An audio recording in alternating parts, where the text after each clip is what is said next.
Իմ կարծիքով Հայաստանում գենդերային խտրականություն չկա։ Մեր խնդիրների մի մասը սկսվում է նրանից, որ մենք մեր խոսքը սկսում ենք այդ բառերով։ Տեխնոլոգիական արժեքը բռնություն լինել չի կարող։ Շվեդիայում գենդերային հավասարության նախարար ունենք արդեն մի քանի տասնամյակ։ Այդ պաշտոնում միշտ չէ, որ կին է եղել։ Կարող ենք ֆասադային ցույց տալ, որ տեսեք ինչքան կանայք կան եւ կանայք մասնակցում են, բայց առերևույթ կանայք չեն մասնակցում, կանայք ենթարկվում են։ Հայաստանի Հանրապետությունում կա բռնություն կանանց նկատմամբ եւ կա ընտանեկան բռնություն։ Եթե մեկ տարվա ընթացքում 5 մայրասպանության դեպք կա լինում, արդեն դու մտահոգվում ես, որ դա խնդիր է։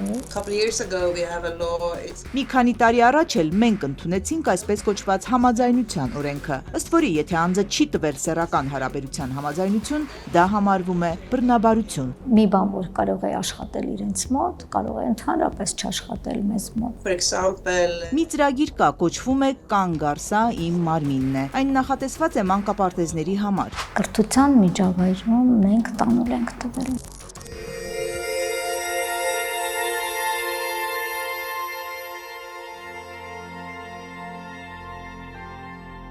Իմ կարծիքով Հայաստանում գենդերային խտրականություն չկա։ Կա արդյոք Հայաստանում կանանց նկատմամբ խտրականություն։ Էկոնոմիկայի նախարար Գևորգ Պապոյանը 2025-ի ապրիլին կառավարության նիստում, որում քննարկվում էր ոլորտի ռազմավարությունը, 2 անգամ վստահ հայտարարեց, որ տղամարդ կին խտրականություն Հայաստանում գոյություն չունի։ Իմ տպավորությամբ մենք չունենք խտրականություն եւ պետության եւ մասնավոր հատվածի կողմից, բայց ունենք անհավասարություն խիստ։ Հիմա տենց մի հատ բուրըն բանավեճի բանդերիկ թեմադրիկ հիմա Հավանաբար վարչապետ Նիկոլ Փաշինյանը նկատեց կառավարության անդամներից շատերի դեմքի փոփոխությունը Պապոյանի հայտարարությունից հետո եւ հարցն իրոք բավական թեժ բանավեճի վերածվեց։ Անգամ արտաքին գործերի նախարար Արարատ Միրզոյանը հարկ համարեց արձագանքել։ Վաղուց ժամանակն է, որ մենք պետքա շատ բարձրաձայն խոստովանենք, որ Հայաստանի Հանրապետությունում կա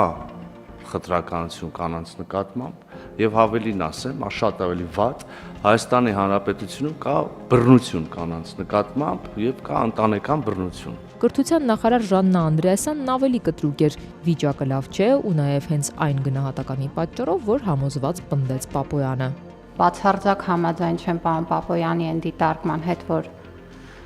մեր հասարակության մեջ չկա գենդերային խտրականություն եւ կարծում եմ, որ մեր խնդիրների մի մասը սկսվում է նրանից, որ մենք մեր խոսքը սկսում ենք այդ բառերով։ Իրավապաշտպան տասնամյակից ավելի կանանց հարցերով զբաղվող Զարուհի Հովհաննիսյանն ասում է, Հայաստանում քաղաքականություն ձևավորողների շրջանում նույնիսկ հասկացությունների մակարդակում կան անհամաձայնություններ, ու չնայած օրենքում որոշակի փոփոխություններին, դրա վերնագրում անգամ ընտանեկան բռնությունն առանձնացված չէ, այլ շարունակում է դիտարկվել կենցաղային բռնության կողքին։ Այն անդին, ովքեր դեռևս շարունակում են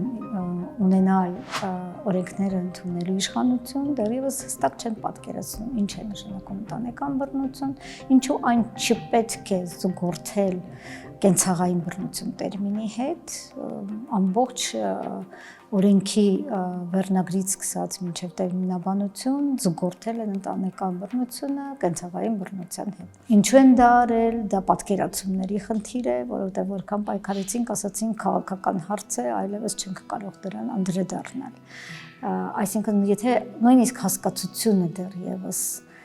մատչելի չէ անձանց, ովքեր դա ընդունում են կամ փորձում են դրա դեմ պայքարել, ուստի մենք չենք կարող շարունակական համարել այդ հասկացության հետ կապված մնացած գործընթացները։ Խտրականության ու գենդերային անհավասարության մասին Հայաստանում նաև թվերն են վկայում։ Թեև բնակչության կեսից ավելին 53% կանայք են, նրանց միայն 48%-ն է աշխատում, հիմնականում հենց նրանց ուսերին է ընտանիքի մյուս անդամների խնամքը։ Տղամարդիկ բնակչության 47%-ն են, բայց աշխատում է նրանց մեծ մասը, մոտ 3/4։ Նույն աշխատանքի դիմաց կանայք դեռ շարունակում են ցածր վարձատրվել, աշխատավարձերի մինչև 40%-ի խզվածք կա։ Կառավարության ռազմավարությունը, որի քննարկման ժամանակ ծավալվեց թեժ վեճը, կարևորում է գենդերային խտրականության հաղթահարումը, կանանց առաջխաղացումը, հավասար ու լիարժեք մասնակցության ապահովումը։ Ըստ կառավարության Հայաստանը բարելավել է դիրքերը գենդերային խզման ցուցանիշով։ Խորհրդարանում կանանց ներգրավվածությունն արդեն 36% է, նախկին 23-ի փոխարեն։ Կառավարությունում էլ էլ կանանց թիվն ավելացել է 12 նախարարներից 4-ը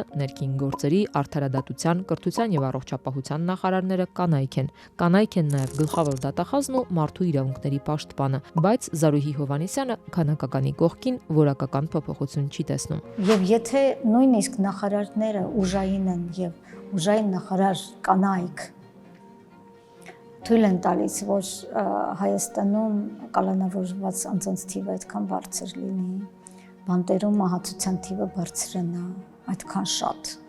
կտրուկ կերպով, ինքնասպանությունների հանդեպ զգայուն չեն եւ կարող են նետել։ Եկեղեցի պետություն հարաբերություններին կարող է կրկնեն նույն նարատիվը, ինչ որ տղամարդ ղեկավարն է կրկնում։ Այսինքն որևէ տարբերություն մենք այդտեղ չենք կարող տեսնել, երբ ցեկինը հայտնվում է այդ համակարգում, ինքը դառնում է կոնկրետ այդ համակարգի գերին։ Համակարգը գերեվարում է կնոջ մարմինը որպես սեռ եւ կատարում է ցանկացած տիպի գործողություն այդ քողարկման ներքո։ Մենք կարող ենք ֆասադային ցույց տալ, որ տեսեք ինչքան կանայք կան եւ կանայք մասնակցում են, բայց առերևույթ կանայք չեն մասնակցում, կանայք ենթարկվում են։ Քիչ չեն դեպքերը նաեւ, երբ կանայք օրենքի պահանջը պահելու համար առաջադրվում են, հետո հանում տեխնացությունները։ Օրինակ 2023-ին ապարանի ավականիում 3 կին կար, բայց 3-ն էլ հետո ինքնաբացարկ են հայտնել։ Ու թերևս պատահական չէ, որ մարզպետների շրջանում էլ կին չկա։ 71 համայնքապետերից ընդամենը 4-ն են կին, ավելի քան 800 վարչական ղեկավարներից միայն 53-ը։ Կանայք կլռեն, կանայք կհրաժարվեն, կանայք մարզերում ցած կդնեն իրենց ավականո մանդատը, որպեսզի հաջորդ տղամարդը մտնի, ձևականորեն ապահովելով ընտրական գործընթացներում ամրագրված թիվը, բայց մենք փոփոխություն հենց այդ ասպարեզում ցավոք սրտի չենք ունենա։ Օրենսդրության առումով Հայաստանում վիճակը հետևյալն է. Եվրոպայի խորհրդի կանանց նկատմամբ բռնության եւ ընտանեկան բռնության կանխարգելման Ստամբուլյան կոնվենցիան ստորագրվեց, բուռն քննարկումներ ունեցավ, բայց Հայաստանն այն այդպես էլ չի վավերացրել։ Սկսվեց այդ պատմությունը, ինչու է խաթարում մեր ավանդական արժեքները, բերելով, նվաստացնելով իմիջայլոց հայկական ինքնությունը դեպի բռնություն, որտեղ ավանդական արժեքը բռնություն լինել չի կարող։ 2024-ին որոշ փոփոխություններ կատարվեցին հայաստանյան օրենքներում։ Ընտանեկան բռնության օրենքը տարածվեց նաև պետական գրանցում չունեցող զուգընկերների վրա, բռնության ականատես երեխաները համարվեցին բռնության զոհ։ Մինչդեռ ներքին գործերի նախարարությունում փոփոխությունների արդյունքում ընտանեկան բռնության դեպքերով սկսեց զբաղվել ոչ թե հատուկ վերապատրաստված ստորաբաժանումը, այլ համայնքային ոստիկանները։ Այս վերջին փոփոխությունը իրավապաշտպանները խնդրահարույց են համարում։ Եվ համայնքային ոստիկանները նաև զբաղվում են ընտանեկան բռնության ենթարկված անձանց պաշտպանության գործընթացով,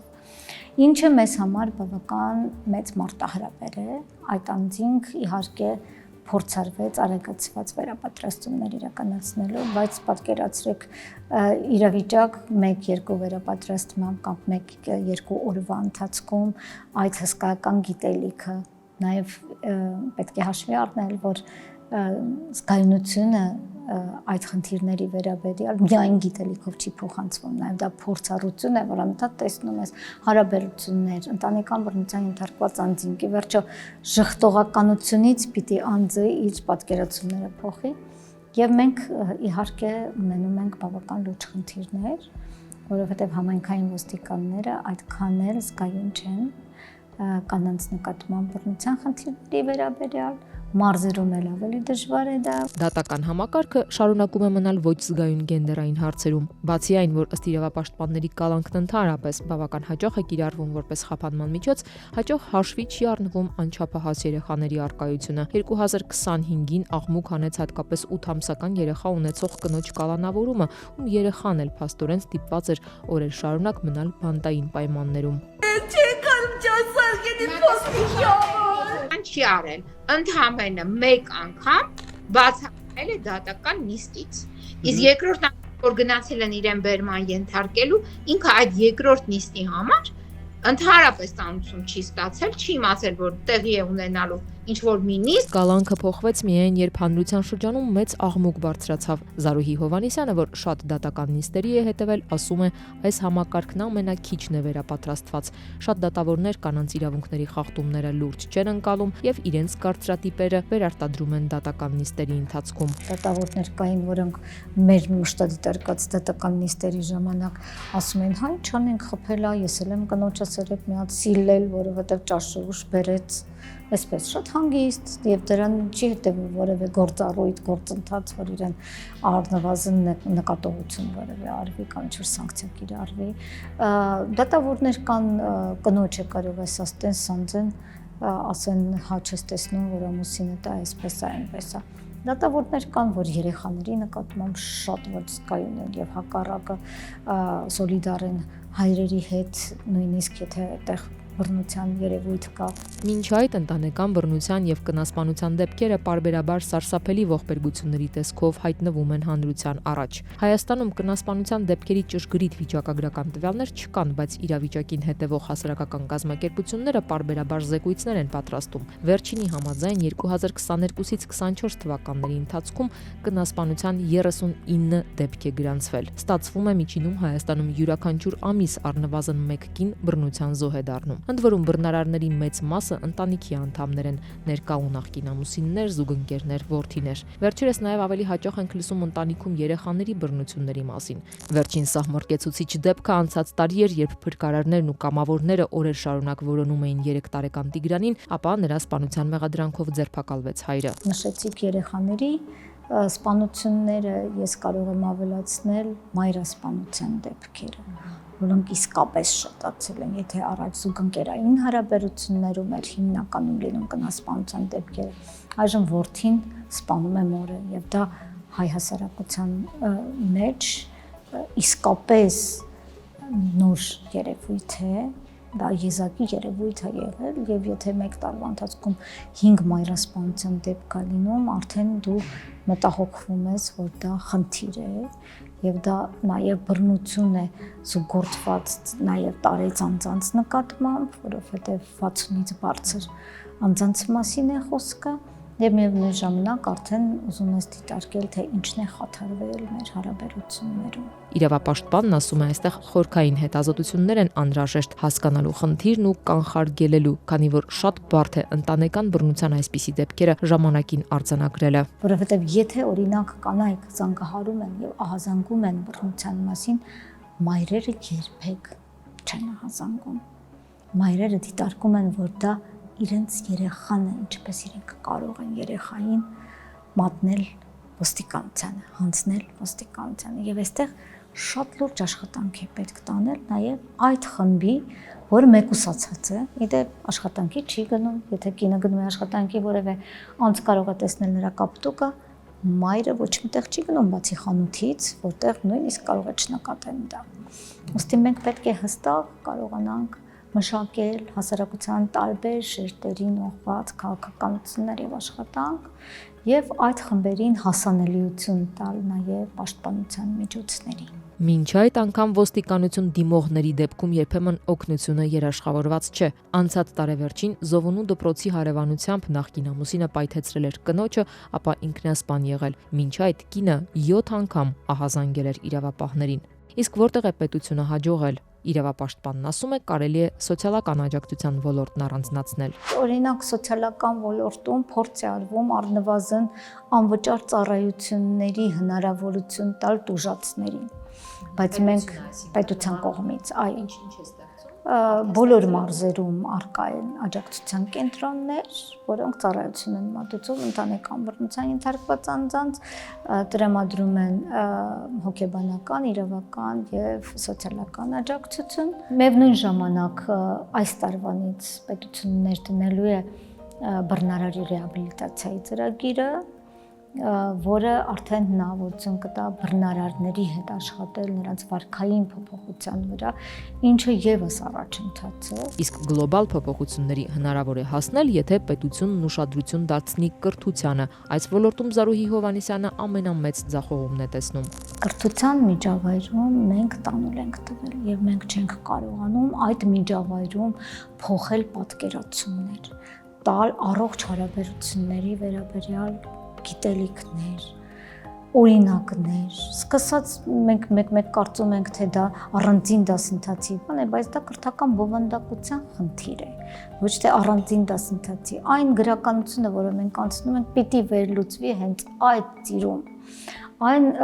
մաթեմատիկական խնդիրները, որոնք ներառվում են դասագրքում, պետք է հենց այդպիսի հայացք ունենան, ոչ թե տղաները վազեն, աղջիկները կարկանդակ թխեն, կամ ոչ թե դասագրքում պատմությունը լինի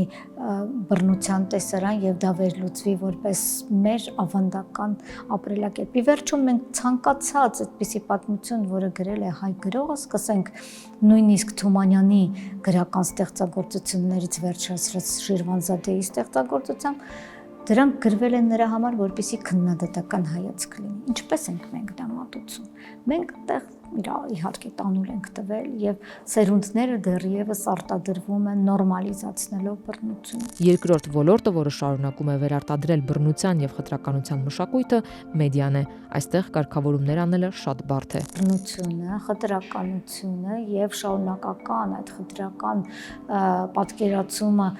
դիտարկել որպես նորմալ եւ տիրաժավորել ամենատարածվածն է եւ մեդիայի համար որևէ կարգավորման գործընթաց այնուամենայնիվ մինչ այժմ չկա։ Կարծես հենց այդ խախտումները դարձել են մեդիայի շարժական ուժը եւ դրանով են հավաքում դիտողականությունը, համացանցում լայքերը եւ այլ միգուցե պրոցեսներ, որը բերում է մեդիային հռչակ։ Մենք բոլորին չենք կարող բերել դատարան եւ դատել, բայց համընդհանուր է հենց այդ հայացքը, այդ մոտեցումը խտրականության, անհավասարության կամ ստորադասման եւ նրանց նկատմամբ բավական վատ վերաբերմունքի համընդհանուր է։ Համընդհանուրի համար պետք է երկուգործի կրթություն եւ մեդիա։ Այժմ հին խնդիրներին գումարվել են նորերը, տեխնոլոգիական նոր միջավայրը նոր մարտահրավերներ է բերում։ Չպիտի մոռանանք այն խնդրի մասին, որ կյանք անընդհատ փոխվում է։ Կիբեր տարածքի մուտք գործելը մեր կյանք ոտքից գլուխ փոխում է մեր մոտեցումները։ Նույն կիբեր տարածքում բռնությունը առաջ մարդու որ ասում էր բռնություն ինքը պատկերացնում էր, որ մարդուն պիտի տեսնի, ինքը պետք է իրեն վախեցնի, մոտենա, ինչ որ բան զգա, ինչ որ տարածություն լինի։ Հիմա տարածությունը կորել է։ Նույն ընտանիքի անդամը կարող է ուրիշ երկրից քեզ այնպես հետևի, որ դու չկարողանաս նույնիսկ տնից դուրս գալ։ Այդպիսի վախի մեջ լինես։ Ուզում եմ ասել, մենք այդ ամբողջ գործոնները պիտի հաշվի առնենք եւ առաջին մարտահրավերներից մեկը իհարկե կիբերտարածքն է, որտեղ մենք դեռևս չենք սովորել ապրել գրագետ։ Իրավապաշտպան Զարուհի Հովհաննիսյանն ասում է, խտրականությունը հաղթահարելու հարցում պետք է համակարգված եւ շարունակական պայքար։ Նույնիսկ Շվեդիայում, որը ունի փայլուն ցուցանիշներ, իրենք եւս ասում են, մեկ օր եթե մենք դադարեցնենք մեր ֆեմինիստական պայքարը, մենք կունենանք հստակ հետընթաց։ Իրավապաշտպանի հիշատակած երկիրը Շվեդիան եւ սկանդինավյան երկրներն ընդհանրապես համարվում են գենդերային հավասարության հարցում ամենաառաջատար երկրներից, բայց այս արդյունքը տասնամյակների աշխատանքի եւ որոշումների պատմություն ունի։ Դեռ 20-րդ դարի կեսերին կանայք այս երկրներում էլ սահմանափակ իրավունքներ ունեին, վարձատրությունն անհավասար էր, ընտանեկան բռնությունը հաճախ դիտարկվում էր որպես ներընտանեկան հարց, իսկ պետության միջամտությունն անընդունելի։ Փոփոխությունները սկսվեցին այն պահից, երբ գենդերային հավասարությունը հռչակվեց պետական քաղաքականություն։ Սկանդինավյան երկրներում ստեղծվեցին հատուկ այդ հարցով զբաղվող նախարարություններ եւ մարմիններ, որոնք ցանկացած որոշում եւ օրենք դիտարկում են գենդերային հավասարության եւ արդարության տեսանկյունից։ In Sweden we had a minister of equality. Շվեդիայում գենդերային հավասարության նախարար ունենք արդեն մի քանի տասնամյակ։ Այդ պաշտոնում միշտ չէ որ կին է եղել, երբեմն այն զբաղեցրել են նաև տղամարդիկ։ 1973 թվականից ի վեր գենդերային հավասարության հարցերը մշտապես եղել են պետական օրակարգում, իսկ 1994 թվականին կառավարությունը ներկայացրեց մի առաջարկ գործել համատեղ իշխանություն, համատեղ պատասխանատվություն սկզբունքով։ Դրա համաձայն կառավարության կայացրած յուրաքանչյուր որոշում պետք է դիտարկվի նաև գենդերային հավասարության տեսանկյունից։ տեսանկյունից։ Թեև դա միշտ չէ, որ ամբողջությամբ իրականացվում է առօրյա գործնական մակարդակում, սակայն հավասարությունը պետք է մշտապես հաշվի առնվի բոլոր որոշումների ընդունման ժամանակ։ In the decisions you make. Շվեդիայում 1970-ականներին իրականացված մի քանի կարևոր բարեփոխումներ շրջադարձային եղան։ Նախ ի տարբերություն եվրոպական շատ երկրների, որտեղ պետությունը հարկում է ընտանիքի միասնական բյուջեն, Շվեդիան սկսեց տղամարդկանց եւ կանանց առանձին հարկել, խրախուսելով կանանց աշխատել։ Շվեդիան աշխարհում առաջին երկիրն էր, որ դեռ 1974 թվականին ներդրեց վճարովի ծնողական արձակուրդ ոչ միայն մայրերի, այլև հայրերի համար։ Եվ այսօր Շվեդիայում կանայք եւ տղամարդիկ հավասար իրավունք ունեն յուրաքանչյուրն օգտվելու 240 օր վճարովի ծնողական արձակուրդից։ Բացի այս, պետությունը սկսեց զարգացնել տարեցների եւ երեխաների խնամքի պետական ծրագրերը, հնարավորություն տալով թե կանանց, թե տղամարդկանց համատեղել աշխատանքն ու տնային պարտականությունները, ասում է Շվեդիայի գենդերային հավասարության գործակալության խորհրդական Մարիա Բյորսոնը։ And also if you work like unsuitable hours. Եթե անգամ աշխատում ես գիշերային հերթափոխով, հնարավոր է օգտվել երեխաների գիշերային խնամքի պետական ծրագրից։ Այսինքն ստեղծված են հնարավորություններ, որ կինը կարողանա վերադառնալ աշխատաշուկա։ Եվս մեկ կարևոր ներդրում կա՝ նախադպրոցական հաստատությունների, մանկապարտեզների եւ երկարօրյա խնամքի համակարգը։ Սովորաբար դպրոցն ավարտվում է ժամը 1-ին կամ 2-ին, սակայն բոլոր երեխաները կարող են մնալ երկարօրյայի մինչև ժամը 5 կամ 6-ը։ Սա եւս մեծապես օգնում է ընտանիքներին։ Այսպիսի երկարօրյաները վճարովի են, բայց սահմանված է վճարի առավելագույն շեմ, այն բարձր չէ եւ հասանելի է բոլորին։ It's not so huge, so everyone can afford it. Կառավարությունում 1990-ական թվականներից ի վեր ընդունված է, որ նախարարների կեսը կանայք լինեն, սակայն բիզնես ոլորտում դեռ առկա է տղամարդկանց գերակշռություն, հատկապես խոշոր մասնավոր ընկերությունների ղեկավար պաշտոններում։ Առանձին ուշադրություն է դարձվում նաև բռնության դեմ պայքարին։ Շվեդիան 2016 թվականից ընդունել է 10-ամյա ազգային ռազմավարություն կանանց նկատմամբ բռնությունը կանխելու համար։ Գործում են շուրջօրյա թեժ գծեր, պաշտպանված կացարաններ, անվճար իրավաբանական եւ հոգեբանական օգնություն։ Շվեդիայում գործում է նաև բռնարարների ռեաբիլիտացիոն ծրագիր դեպքերի կրկնությունը կանխելու համար։ Իսկ կանխարգելումը սկսում է դեռ մանկապարտեզից։ Մարիա Բյորսոնը մի քանի հաջողված օրինակ է բերում։ For example, Մի ծրագիր կա, կոչվում է «Կանգ առ, սա իմ մարմինն է»։ Այն նախատեսված է մանկապարտեզների համար։ Այդ արշավը շատ հաջող է եղել եւ արդեն մոտ 15-20 տարի է, ինչ անձնական տարածքի սահմանները մանկապարտեզներում ուսուցանվում են։ Բացի այդ, կան նաեւ բազմաթիվ կանանց ապաստարաններ, որոնք նույնպես կանխարգելման կարևոր մաս են կազմում։ Բայց ամենակարևորը դեռ վաղ տարիքից կրթական համակարգում երեխաներին սովորեցնում են, թե ինչպիսին պիտի լինեն հարաբերությունները եւ թե ինչ է հավասարությունը։ Իհարկե դժվար է ամբողջությամբ կանխել բռնությունը, բայց հենց ամենավաղ տարիքից երեխաներին սովորեցնելով, որ բռնությունն անընդունելի է, հնարավոր է նվազեցնել այն։ Այդ աշխատանքը կատարվում է նաև սպորտային ակումբներում եւ համայնքային տարբեր միջավայրերում, որտեղ մարդիկ շփվում են։ and it's also within the sports clubs and in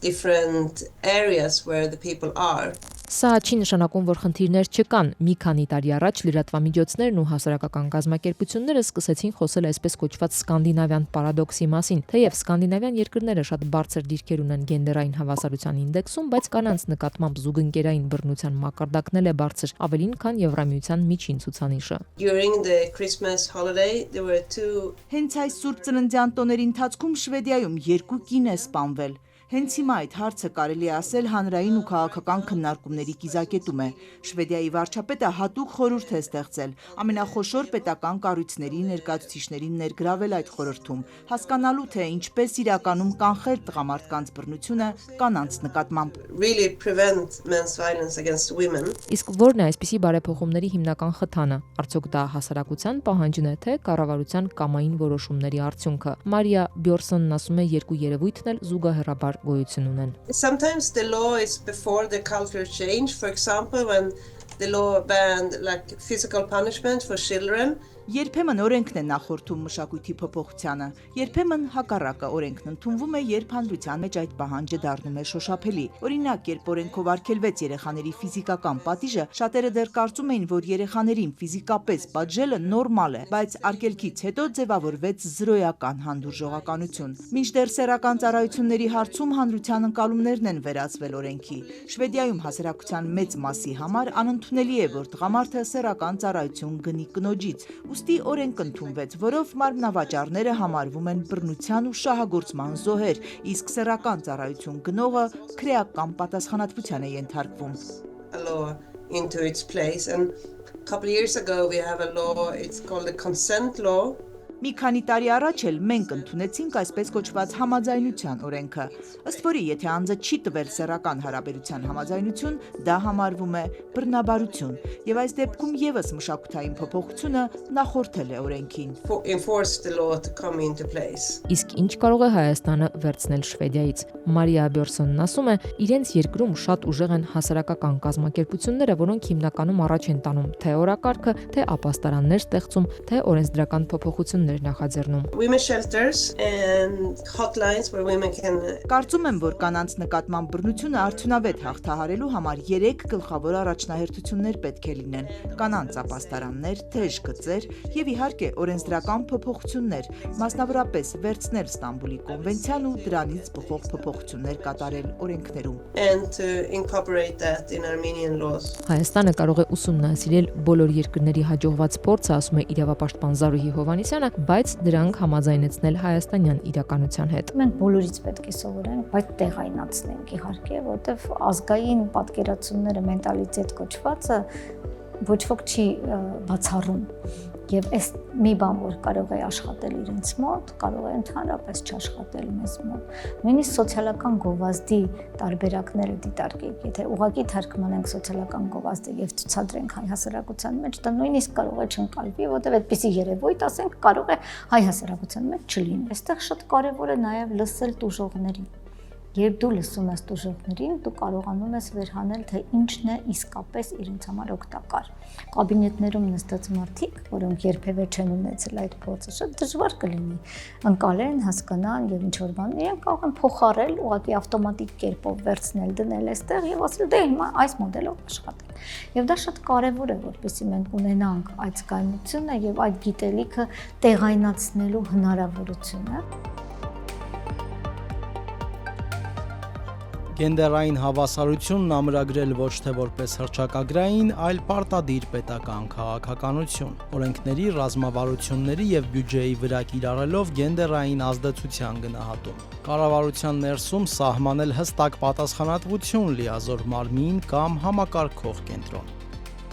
Վավերացնել Ստամբուլյան կոնվենցիան եւ դրա դրույթները ամբողջությամբ ներդնել օրենսդրության մեջ, առանձնացնելով ընտանեկան բռնությունը որպես հանցագործություն, վերապատրաստել դատավորներին, քննիչներին եւ ոստիկաններին, որպեսզի կանանց եւ երեխաների իրավունքները չընկալվեն որպես երկրորդական։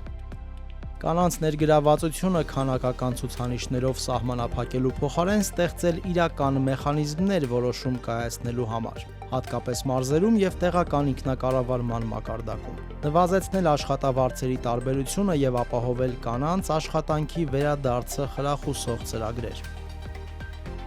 Գենդերային հավասարության, ոչ բռնի հարաբերությունների եւ անձնական սահմանների թեմաները դարձնել կրթական համակարգի մաս, մանկապարտեզից սկսած, աշխատել մեդիայի եւ թվային միջավայրի հետ, չվերարտադրելու խտրական ու բռնությունը նորմալացնող խոսույթը եւ արձագանքելու նոր տեխնոլոգիական մարտահրավերներին։